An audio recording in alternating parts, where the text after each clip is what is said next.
ರಾಜ್ಯದಲ್ಲಿ ಈಗಾಗಲೇ ಹಲವು ಶಾಸಕರು ಸಚಿವ ಸ್ಥಾನಕ್ಕಾಗಿ ಕಸರತ್ತು ಮಾಡ್ತಿದ್ದಾರೆ. ಕೆಲವರು ಸಾಕಷ್ಟು ಲಾಭಿಯನ್ನ ಮಾಡ್ತಿದ್ದು ಎಲ್ಲರ ಚಿತ್ತ ಸಚಿವ ಸಂಪುಟದ ವಿಸ್ತರಣೆಯತ್ತ ನೆಟ್ಟಿದ್ದು ಸಚಿವ ಸಂಪುಟ ವಿಸ್ತರಣೆಗೆ ಮುಹೂರ್ತ ಫಿಕ್ಸ್.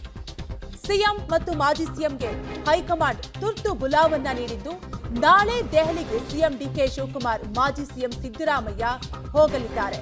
ಹೈಕಮಾಂಡ್ ಅಂಗಳದಲ್ಲಿ ಸಂಪುಟ ಪಟ್ಟಿ ಫೈನಲ್ ಆಗುವ ಸಾಧ್ಯತೆ ಇದೆ. ನಾಳೆ ದೆಹಲಿಯಲ್ಲಿ ಸಿದ್ಧವಾದ ಪಟ್ಟಿ ಮೇಲೆ ಆಕಾಂಕ್ಷಿಗಳ ಚಿತ್ತ ನೆಟ್ಟಿದೆ. ಒಟ್ಟಾರೆಯಾಗಿ ಅಂತೂ ಇಂತೂ ರಾಜ್ಯ ಸಚಿವ ಸಂಪುಟಕ್ಕೆ ಮುಹೂರ್ತ ಕೂಡಿ ಬಂದಿದ್ದು ರಾಹುಲ್ ಗಾಂಧಿ, ಮಲ್ಲಿಕಾರ್ಜುನ್ ಖರ್ಗೆ ನೇತೃತ್ವದಲ್ಲಿ ಹೈ ವೋಲ್ಟೇಜ್ ಸಭೆ ನಡೆಯುವ ಸಾಧ್ಯತೆ ಇದೆ. ನಾಳೆ ಇನ್ನು ಸಭೆಯಲ್ಲಿ ಸಚಿವರ ಪಟ್ಟಿ ಅಂತಿಮಗೊಳ್ಳಲಿದೆ ಅನ್ನುವಂತಹ ಮಾಹಿತಿ ಕೂಡ ಸಿಗ್ತಾ ಇದೆ.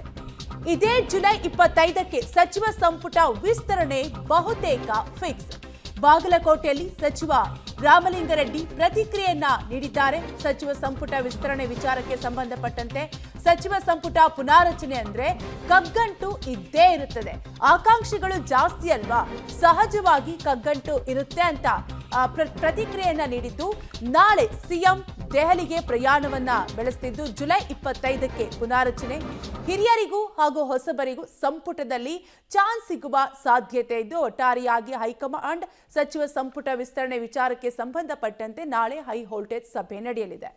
ಗಂಟು ಇದ್ದೇ ಇರುತ್ತೆ, ಯಾಕಂದರೆ ಆಕಾಂಕ್ಷೆಗಳು ಜಾಸ್ತಿ ಅಲ್ವಾ, ಸಹಜವಾಗಿ ಕಗ್ಗಂಟಿರುತ್ತೆ.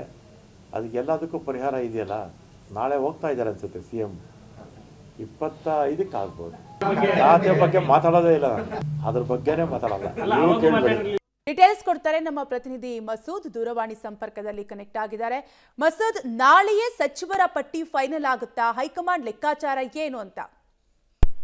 ಕವ್ಯ, ಮತ್ತೆ ಸಚಿವ ಸಂಪುಟ ವಿಸ್ತರಣೆ ಕಸರತ್ತು ದೆಹಲಿಯಲ್ಲಿ ನಾಳೆಯಿಂದ ಆರಂಭ ಆಗ್ತಾ ಇರುವಂತದ್ದು. ನಾಳೆ ಬೆಳಿಗ್ಗೆ ಮುಖ್ಯಮಂತ್ರಿ ಶಿವಕುಮಾರ್ ಅವರು ಹಾಗೆ ಮಾಜಿ ಮುಖ್ಯಮಂತ್ರಿ ಸಿದ್ದರಾಮಯ್ಯ ಅವರು ಇಬ್ರು ಕೂಡ ದೆಹಲಿಗೆ ಹೋಗ್ತಾ ಇರುವಂತದ್ದು. ಹೈಕಮಾಂಡ್ ಅವರು ಕೂಡ ಕರೆದಿದ್ದಾರೆ ಅಂತ ಹೇಳ್ತಿದ್ದಾರೆ. ಜೊತೆಗೆ ಮಲ್ಲಿಕಾರ್ಜುನ್ ಖರ್ಗೆ ಅವರ ಜನ್ಮದಿನ ಕೂಡ ಇರೋ ಹಿನ್ನೆಲೆಯಲ್ಲಿ ಅದೇ ನೆಪದಲ್ಲಿ ದೆಹಲಿಗೆ ಹೋಗಿ ಸಂಪುಟ ವಿಸ್ತರಣೆ ಸಂಬಂಧಪಟ್ಟಂತೆ ಹೈಕಮಾಂಡ್ ನಾಯಕರ ಜೊತೆ ಮಾತನಾಡಿ ಫೈನಲ್ ಮಾಡ್ಕೊಂಡು ಬರಬೇಕು ಅನ್ನುವಂತಹ ಪ್ಲಾನ್ ನಲ್ಲಿ ಇದ್ದಾರೆ. ಈಗಾಗಲೇ ಹೈಕಮಾಂಡ್ ನಾಯಕರು ಕಳೆದ ಬಾರಿ ರಾಜ್ಯ ನಾಯಕರು ಹೋದಾಗ ರಾಜ್ಯ ನಾಯಕರು ಏನ್ ಲಿಸ್ಟ್ ಕೊಟ್ಟಿದ್ರು, ಆ ಲಿಸ್ಟ್ ನಲ್ಲಿ ಒಂದಷ್ಟು ಫೈನ್ ಟ್ಯೂನ್ ಮಾಡಿ ಅನ್ನುವಂತಹ ಸೂಚನೆಯನ್ನ ಕೊಟ್ಟಿದ್ರು. ಅಂದ್ರೆ ಹಳಬರು ಜಾಸ್ತಿ ಬೇಡ, ಹೊಸಬ್ರು ಮತ್ತೆ ಯುವ ಮುಖಗಳನ್ನ ಜಾಸ್ತಿ ಆಡ್ ಮಾಡ್ಕೊಳ್ಳಿ. ಯಾಕಂದ್ರೆ 2028ರ ಎಲೆಕ್ಷನ್ಗೂ ಕೂಡ ಸರ್ಕಾರ ಮತ್ತೆ ಪಕ್ಷದ ವರ್ಚಸ್ ಜಾಸ್ತಿ ಆಗ್ಬೇಕು. ಯುವ ಮುಖಗಳಿಗೆ ಆದ್ಯತೆ ಕೊಟ್ರೆ ಒಂದು ಹೊಸತನ ಬರುತ್ತೆ. ಹಳಬ್ರು ಜಾಸ್ತಿ ಜನ ಬೇಡ, ಅಂದ್ರೆ 60:40 ಅನುಪಾತದಲ್ಲಿ ಸಂಪುಟ ವಿಸ್ತರಣೆ ಮಾಡೋಣ ಅನ್ನುವಂತಹ ತಾಕೀತನ್ನ ರಾಹುಲ್ ಗಾಂಧಿ ಅವರು ಮಾಡಿದ್ರು. ಒಟ್ಟು 43 ಜನ ಪ್ರಬಲ ಸಂಭಾವ್ಯರ ಪಟ್ಟಿಯನ್ನ ಡಿ ಕೆ ಶಿವಕುಮಾರ್ ಅವರು ತೆಗೆದುಕೊಂಡು ಹೋಗಿದ್ರು. ಅದರಲ್ಲಿ 11 ಜನ ಹಿರಿಯರ ಹೆಸರುಗಳೇ ಇದ್ವು. ಆ ಹಿನ್ನೆಲೆಯಲ್ಲಿ ಅದನ್ನ ಫೈನ್ ಟ್ಯೂನ್ ಮಾಡಿ ಅನ್ನುವಂತಹ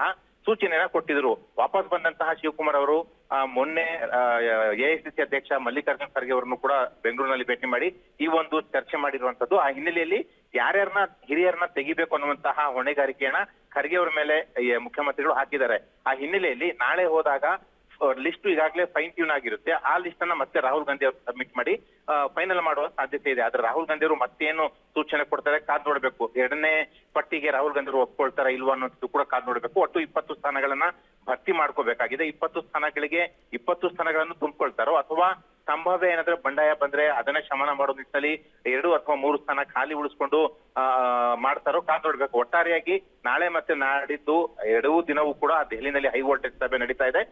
ಬಹುತೇಕ ಶುಕ್ರವಾರದ ಹೊತ್ತಿಗೆ ಒಂದು ಅಂತಿಮ ಚಿತ್ರಣ ಅಥವಾ ಶುಕ್ರವಾರದ ಹೊತ್ತಿಗೆ ವಿಸ್ತರಣೆಗೆ ಗ್ರೀನ್ ಸಿಗ್ನಲ್ ಕೊಡುವ ಸಾಧ್ಯತೆಯೂ ಕೂಡ ಇದೆ. ಅಂದ್ರೆ ಹೈಕಮಾಂಡ್ ಅವರು ಒಪ್ಪಿದ್ರೆ ಶುಕ್ರವಾರ ಸಂಪುಟ ವಿಸ್ತರಣೆ ಆಗಬಹುದು. ಯಾರೆಲ್ಲ ಸಚಿವರಾಗ್ತಾರೋ ಅವತ್ತು ಪ್ರಮಾಣ ವಚನ ತಗೋತಾರೆ ಅನ್ನುವಂತ ಮಾಹಿತಿಗಳು ಲಭ್ಯವಾಗ್ತಾ ಇದ್ದಾವೆ. ಆದ್ರೆ ಹೈಕಮಾಂಡ್ ಅವರ ತೀರ್ಮಾನ ಏನು ಅನ್ನುವಂಥದ್ದು ಕಾದ್ ನೋಡಬೇಕು. ರಾಹುಲ್ ಗಾಂಧಿ ಅವರು ಏನು ಒಪ್ಕೊಳ್ತಾರೋ ಇಲ್ವೋ ಅನ್ನುವಂಥದ್ದು ಇರುವಂತದ್ದು. ಒಟ್ಟಾರೆಯಾಗಿ ಇಡೀ ವಿಸ್ತರಣೆ ರಾಹುಲ್ ಗಾಂಧಿ ಅವರ ಮೇಲೆ ನಿಂತಿದೆ. ಅವ್ರು ಏನ್ ಮಾಡ್ತಾರೆ ಕಾದ್ ನೋಡಬೇಕಾಗಿದೆ. ಕಾವ್ಯ, ಥ್ಯಾಂಕ್ ಯು ಮಸೂದ್ ಡೀಟೇಲ್ಸ್ಗಾಗಿ.